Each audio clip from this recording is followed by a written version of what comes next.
The final chapter of the book deals with something near and dear to my heart, public policy. I wish I had more time to talk about all these intricate, cool, and awesome things, but I don't.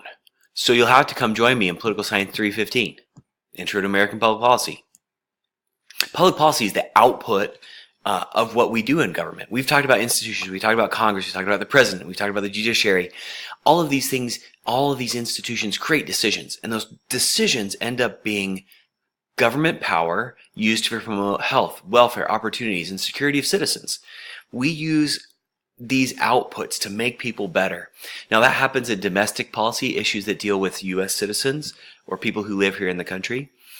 Economic policy, how our economy is structured or run, and how we interact with other foreign powers through through foreign policy. Got a little tongue-tied there.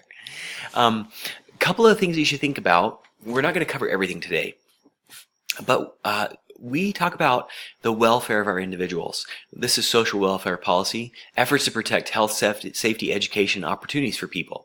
We became more active on this front during the 20th century. Post-World War II in particular, dealing with healthcare, dealing with Social Security and poor individuals, and making sure education was equal across the way. Now, we know that citizens have a big impact on social welfare policy because it's trying to meet our needs. Now, typically in public policy, this is what happens. People, the media, someone starts to define a problem as a problem that could be solved by government. So we start saying things like, man, I wish government would do something about this. And then what happens is it's got to meet the agenda. It's got to become important enough to be considered by elected officials. It's got to show up on their decision-making process. So we define a problem. That's a problem. We set it on the agenda. We should do something about that. Then we start thinking about ways in which we can actually solve that problem and how to adopt a policy that would actually make sense. And once we adopt that policy, we have to figure out how to pay for it and how to implement it, how to get it done. Then over time, we start evaluating how that policy is working and when it may actually terminate. So think about a problem that we're dealing with in Southern California. Consistently, it's homelessness, traffic, whatever. But let's talk about homelessness. Homelessness became a problem when we said, hey, this is a real problem. And we think, well, gosh, is it a big enough problem that someone could do something about it? That's where we start talking about agenda setting.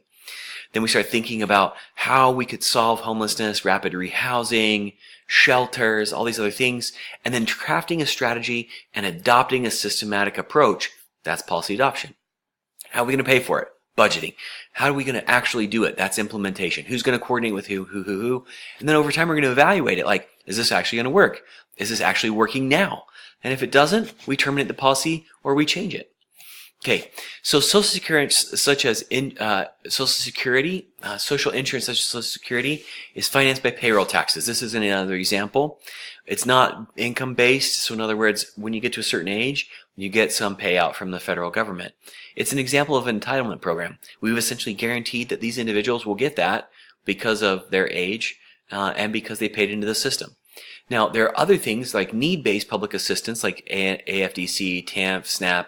These are like food stamps programs, some financial programs. These are based on income. Those are not exactly entitlement programs. They're based on specific needs. But we do all sorts of things to help solve individuals' problems. We help with housing. We do EPA, the environment. All of these things are social policy. Now, we're going to shift slightly. We do fiscal policy. We have tools that regulate the economy. We have lending rules. We have rules about debt. We have rules about consolidation of companies and mergers and acquisitions. Like companies can't get too big. Sorry, I had a little glitch there. We have fiscal policy. Fiscal policy deals with taxing and spending. So we can increase the amount of tax that we take in. It actually slows down the economy. We could increase the amount of spending that we do, which stimulates the economy. We could lower taxes, which increases the speed of the economy, or we can decrease spending, which slows the speed of the economy. And there's all sorts of different combinations that we use to help control economic growth. For example, the Federal Reserve Board, has control over interest rates and how much businesses charge each other. What that does is essentially slows down or speeds up the economy. And there's a debate about how much we should actually be involved in that. some people say, well, we should not be involved at all because the economy is going to do well. And other people say, well, no, the government should dictate the type of economic activity that takes place and how fast it goes. But we actually exist in a mixed economy where some economic decisions are left to individuals. But government shapes some of these decisions, like providing incentives and by slowing things down and speeding things up. Some of the arguments about this are, for example, like how big should a company be? Should Amazon be able to control as much of the market as it does? Or Facebook and how much information there is. We use all these different tools, how we monetize data. We use federal regulatory tools and policy to control how our economy works. Okay, so we have all sorts of different measures to look at the health of the economy, the GDP, unemployment rate, inflation. You should look at those. We also know that businesses tend to cycle. We have boom and bust periods, expansion and contraction. And there's all sorts of different approaches. For example, most economists would say it's actually good to go through a boom and bust cycle instead of a prolonged period of sustained growth because it increases the likelihood of inflation. And it helps readjust the market to have some periods of economic contraction. But the extent to which that should happen is often debated. So monetary theory, Keynesianism, supply side economics, this is the sort of like why does it occur and what should the government do based on some different ideas. One of the biggest things that the federal government does is deals with the budget. The budget deals with income taxes and spending. And we talk about running a budget surplus. It means we have more money left over. We might have a deficit if we spend more than we have. We routinely spend more than we make. Why would we do that? Well, because if we spend more than we make, we can help stimulate the economy and hopefully recoup that in the future. It doesn't actually always work that way, but that's the idea. The Federal Reserve is an independent agency. It sets, like I talked about before, monetary policy regulating money, interest rates. This particular independent agency can fight inflation and deflation, which is the value and cost of goods. So let's switch really quickly to foreign policy. I'm going through this very, very, very, very quickly. Foreign policy is our relationship with other organizations and institutions throughout the world. We initially, when we started this country, we're an isolationist country. We wanted to stay out by ourselves, and now we're really pushing into internationalism. The Monroe Doctrine said, more or less, stay out of the Western Hemisphere. We'll take care of all the issues here. But we've just grown. So we entered World War I late. It became increasingly obvious that we were going to be a world superpower. In World War II, we worked with other countries. Massive devastation. It brought forth the atomic age. You know, a lot of the stuff that happened in World War I was a result. World War II was a result of World War I and the post World War I crisis. But interestingly, that spawned another war. It was the Cold War. What happened was we had these two superpowers, and the U.S. determined more or less what the Western world was going to do, and the Soviet Union was more or less what the Soviet bloc was going to do. And our policy was, instead of engaging, we were going to try and contain the Soviet Union. We're going to keep our allies and try and stop the spread of communism. We fought to rebuild Europe. We established these international organizations like NATO and the United Nations to deal with relationships with each other. Reagan Doctrine, fellow Soviet Union, all that stuff's in your book. But essentially, our relationship to the world and what government is actually doing, that's public policy. That's what foreign policy is all about. We've pursued this war on terror. As terrorism is not new, but we have really tried to think about that as a policy. Post September 11th, the world changed. We invaded Iraq and Afghanistan. There were wars. And in part, some of the things that we've done are started to intervene in countries to prevent war from happening. Whether or not that's a great idea, that's what we're doing. That's what public policy is. The Arab Spring brought forth this hope that some of these largely repressed countries would stand up and overcome some of the historical things and maybe shift to democracy. And we supported some of those, but we didn't see that sort of long-term change that we were kind of hoping for. The president and Congress are primarily responsible for American foreign policy. And the president can act very, very, very quickly. Congress really has resources. They have the budget. They declare war. The president has information because he's managing these agencies, but really there's this conflict.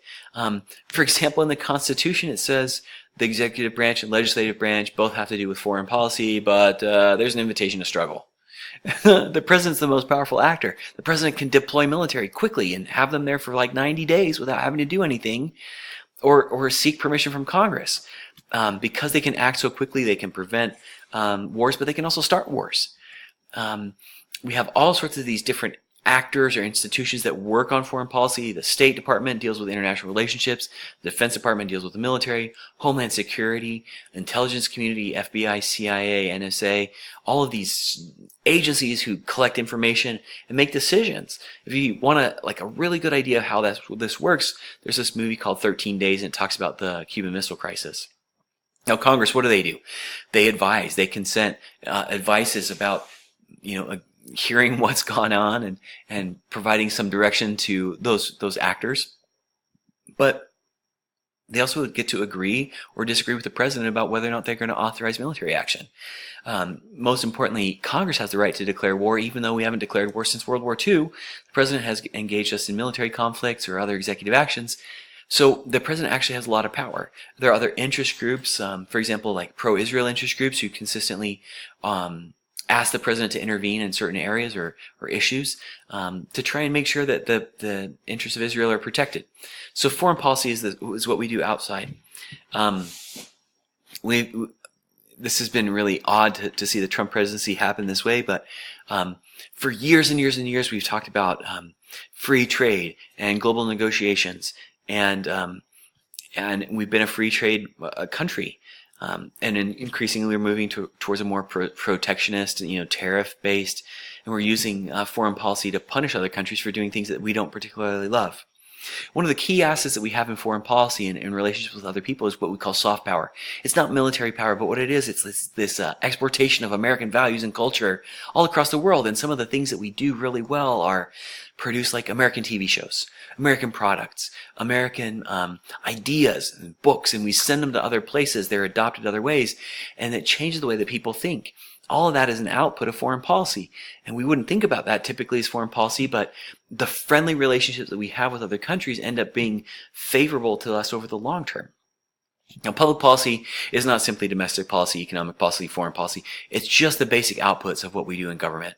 And public policy is shaped by institutions, like we talked about, Congress, rules, the judiciary, the executive branch. It's also is shaped by actors, individuals who lobby or open up windows of opportunity and take advantage of the things that they're really interested in.